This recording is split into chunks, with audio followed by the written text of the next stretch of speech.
Hello guys, I'm Marco Magiolo, the author of the series of books Canine Legends. Right here, this is the volume 3.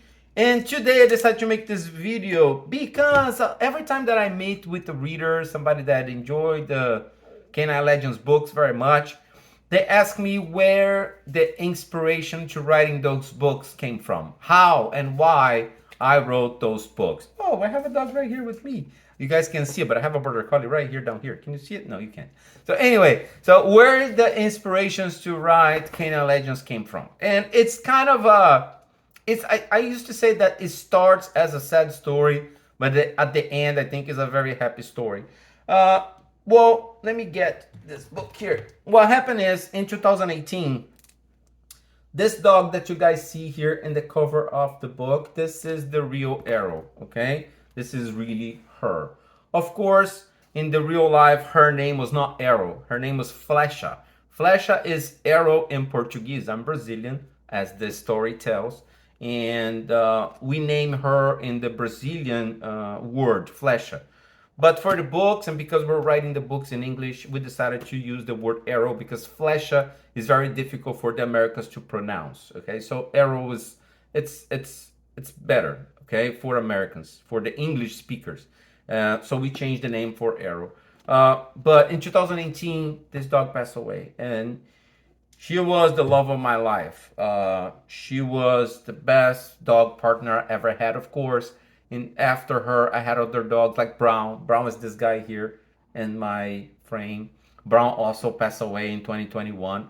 Uh, and then I had Jack, that's still alive and is Brown and Arrow's son. He's still here. He's right here with me. He's an old guy. He's 14 almost, but I still have him. But anyway, in 2018, I lost Arrow, and it was horrible. It was one of the most, I think, was the saddest moment of my life because when you have a dog that is a that you compete with, that you travel around the world competing, it's. I know people love their pets, of course, but it's not just a pet; it's a partner. It's somebody who you travel with, somebody who you see the world, and you win together, and you go to podiums together, and then you lose, and then you get mad at her because she didn't do what you asked her to do. So there's a lot of situations that make this relationship much stronger than just an owner pet relationship. And it was very sad. I was depressed. I was on bed for days. It was so hard. It was horrible.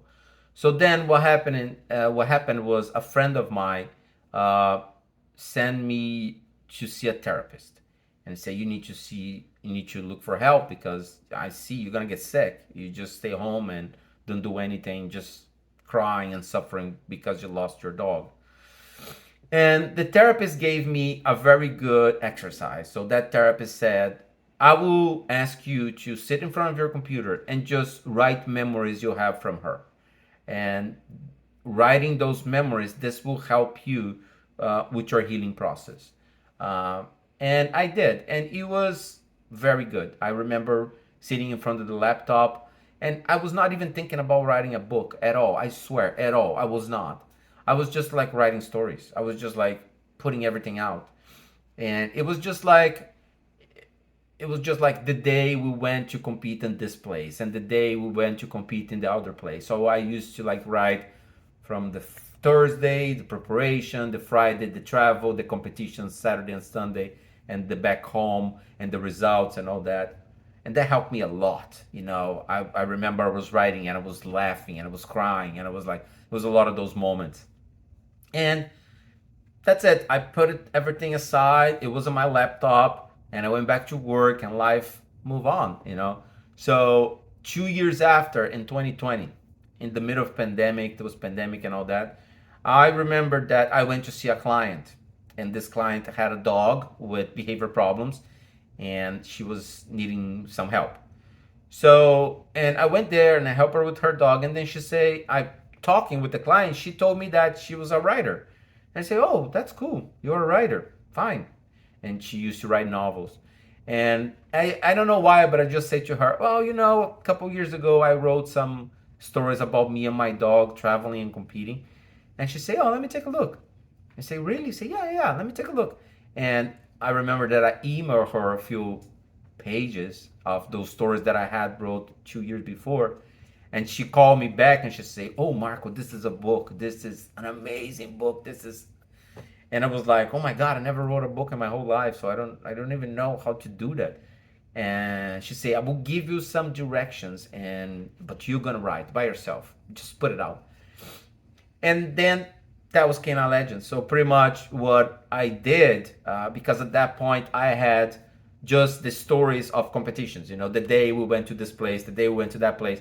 So what I did was just like connect those competitions weekends with the story, the protagonist story, and then all the other characters start popping out, and remember the first draft, I had like 400 pages. And of course, a lot of things I had to cut it out.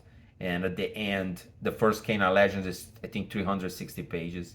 But that's how Canine Legends was born, and then I remember there was some changes. I was writing for a few months. The first draft, we changed a lot. I'm going to tell you guys in another video if everything in the book is real. Because the book is inspiring in real events.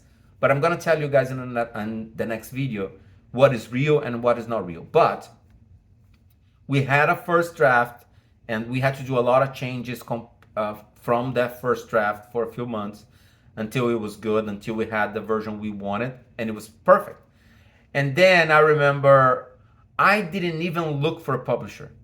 I didn't look for any I did not send Canine Legends to anybody. It was just me with that book in my computer. And then that person say, just self-publish, just put it in Amazon and see how it goes. And I did the cover myself. So this cover, I did it myself. All the covers of all the books, all Canine Legend books, I did it myself. I learned how to do it. And I uploaded on Amazon. And I remember it was available at time. It was ebook and paperback. The hardcover was not available at first. This is hardcover. Okay, so the hardcover was not available at first. And I was at work in the animal hospital where I work in Florida. And I remember I say to a person that was sitting on my side, I say, "Well, if he sells 50 copies, okay." And he starts selling and selling and selling. It was like 1,000, 2,000, 3,000, 4,000 copies. And I was like, "Oh my God, what the heck is happening?" And it was a hit. And I was so surprised and I was so happy. And it was, I don't know, everybody believes whatever, people can believe wherever they want to believe. I don't know, maybe it was Flesha from pushing, her spirit was there again. And then it came Canine Legends Volume 2, and then Canine Legends Volume 3, because people start asking me for more. They say, "Where'd this story go? Where this story goes?"